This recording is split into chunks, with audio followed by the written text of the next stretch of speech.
EA FC 25 is finally here. Well, sort of. I was able to get hands-on with an early preview build of the game, but my first impressions of FC 25 weren't the best. After going solo for the first time with EA FC 24, EA Sports is ready to launch their next installment of the EA Sports FC series, EA FC 25. Players were desperate to see big gameplay updates in FC 24 after what seemed the same game year on year, and changes were made. HyperMotion V was introduced, and so were PlayStyles. EA has now announced that for FC 25, another pillar of its gameplay innovation is going to be introduced, called FC IQ. FC IQ has seen tactics completely overhauled in FC 25, with the publisher saying it's going to shake up the meta. Did the new FC IQ really make a difference to tactics in gameplay? And does the new Rush game mode really improve the game? In the early preview build of FC 25, I was given access to two game modes, Kickoff and Rush Kickoff. In Kickoff, the new FC IQ tactics seem the biggest change, and I can confidently say that when setting up your squad in FC 25, there are way more options tactically wise than ever before. EA claims it's the most significant change to tactics in a decade, and it really does feel that way. Ultra attacking, ultra defensive and defensive tactics have been completely abolished, with a new team tactics page taking its place. Using real world data, EA has made the game more authentic than ever before, giving each player something called player role. There are over 50 player roles in FC 25, and these control how your players perform out of possession and off the ball. When setting up your tactics, you can assign a player role to each player on the pitch. It's pretty much just an in-depth version of player instructions. There are 3 to 5 player roles per position, with each player role having positive and negative impacts on how your team performs overall. Now, say for example, you're using Manchester City and are assigning a player role to Erling Haaland. You can choose if he's a target forward, advanced forward, a false 9, or a poacher. Now, Haaland plays best in game when you assign the advanced forward role to him. 2 little plus symbols come up next to his name, and that tells you he's familiar with the role. But because Manchester City and Pep Guardiola's base tactic is tiki-taka, and they play with a false 9, Haaland doesn't suit that system, so he won't perform as well in game. With the tactics not matching, you can change the tactics yourselves, or you can change Haaland's for the overall good of the team. Interestingly, EA's actually removed the centre forward, right wing back, and left wing back positions in FC 25, with these positions now becoming player roles instead. When assigning player roles, a graphic called the activity map would appear on screen. This graphic appears to show you whereabout on the pitch your player will play based on the assigned player role. So for example, if you're choosing a player role for your right back and have him as a regular right back, loads of little green cubes appear on the right hand side, showing that's where he'll mainly play. But if you apply the false back player role to your right back, loads of the green cubes will move from the right hand side to the centre of the pitch, where he'll play more as a deep lying midfielder. The graphic's quite similar to what we're used to in Football Manager, where the little green cubes appear showing whereabouts on the pitch he plays the best and where he plays the most. So if there's loads of green cubes down the right, that means in game your right back will play mainly down that right side. But if you have him as a false back and he's playing in the middle, he should rarely drift out to that right hand side. When getting hands on with this game for the first time, I was really excited to try out player roles. It's something that I think should have been added for a long time, so it really was like a tactician's dream.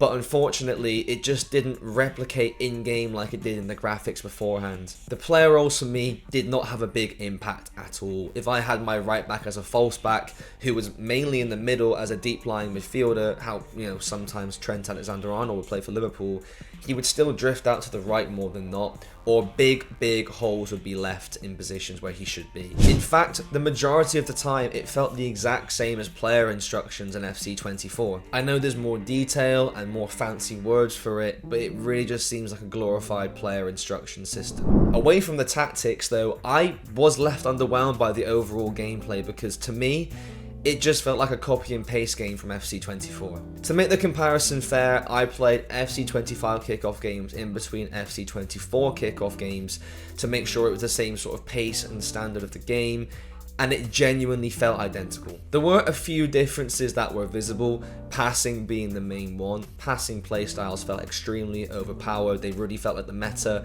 but again, this is an early build of the game, so that can change before the full release. First time passes also felt quite difficult to complete.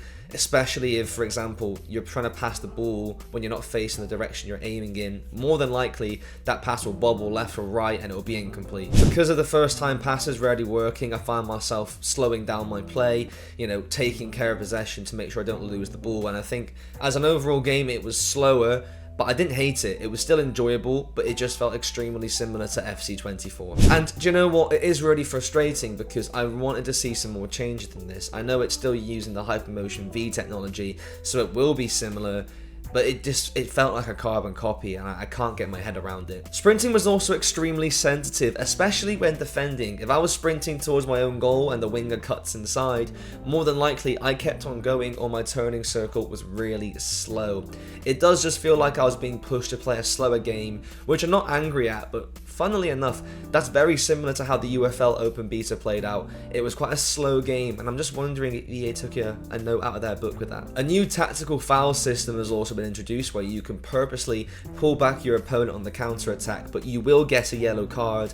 And true to life, 9 substitutions are now available on the bench rather than 7. After being introduced in FIFA 20, Volta will not appear in EA FC 25, putting an end to its 4-year run in the game. Volta was introduced as what seemed to be a new FIFA Street, but the magic that made that game so good just didn't seem to be there, and after the first few months in FIFA 20, the majority of players seemed to forget about the game mode. But now, EA has released a new game mode called Rush. Now, this is a 5v5 game mode that can be played in Ultimate Team, Clubs, Manager Career Mode, and Kickoff. In Rush, you control a single player in Ultimate Team and Clubs alongside 3 strangers or friends and an AI goalkeeper. In Kickoff and Manager Career Mode, you control the entire team, but I can't lie, it just felt like Volta 2.0. It really disappointed me. Like I mentioned, in Kickoff and Career Mode, you control the entire Rush team, and I think maybe because I just played the Kickoff version, I found it extremely boring. There were some new additions I liked. There was new commentators in the game, there was a drone show before kickoff if you wanted to watch that, which was quite cool, and there was a Rush specific stadium which was fantastic. Visually it looked amazing. Gameplay wise, I just wasn't a fan. Firstly, the pitch felt too big.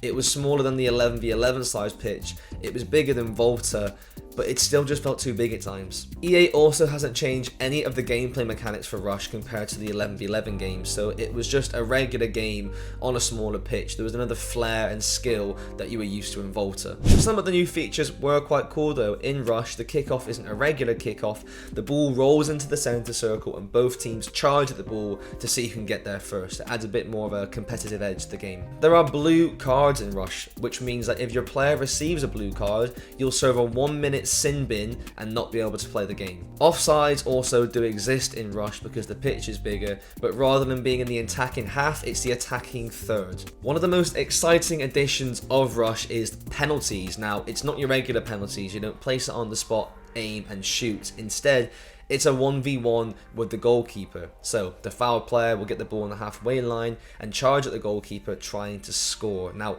what makes it even more interesting is that the opposition's captain will control the goalkeeper, so it makes it really interesting and more fun, I'd say. But apart from that new penalty system, I just did not enjoy Rush. Like I said, this does seem like a very sociable game mode. I don't doubt that in Clubs or Ultimate Team I'd enjoy this more, playing with my friends and controlling one player, but as a kickoff mode, it was extremely boring. Overall, I don't think the gameplay in FC 25 is bad.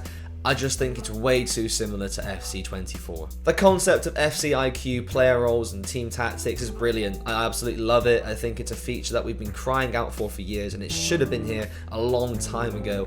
But unfortunately, it just doesn't feel that effective in game. Rush also feels quite boring and underwhelming, but I only played it in Kickoff, so I'm really hoping that EA can get it right in Clubs and Ultimate Team and make it a way more fun experience. FC 25 will be released worldwide on Friday, September 27th, 2024. There is still time for the right changes to be made, but for now, it does need some work because I don't think many people will be happy paying the big bucks for EA FC 24 just with a brand new name.